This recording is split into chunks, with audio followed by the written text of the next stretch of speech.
Main রোডে উঠি না, আমাদের রিক্সা কেন বন্ধ করে দিব? আমি আজকে বয়স্ক লোক, আমি কি করে খাবো? প্রতিবন্ধী আছে, হ্যাঁ মার দেওয়া হইতেছে, এই কি করে খাবো? আমার ফ্যামিলি কি দিয়ে পালবো? আমি নিজে কি দিয়ে চলবো? আমি রাস্তা ভিক্ষা করবো? আমি ডাকাতি করতে পারবো? আমাদের কথা হলো একটা,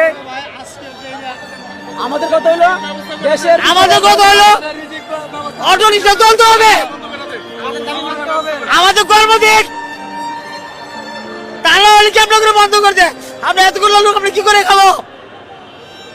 দেশের ভিতরে বড় ধরনের অভাব চলতেছে। দেশের ভিতর সরকার নাই, তাই বলে কি এই অভাবের ভিতরে কর্ম করে খেতে পারি না? আমাদেরকে কি খাওয়ার জন্য কেউ দেওয়ার মতো কেউ নাই? দেওয়ার মতো কেউ নাই?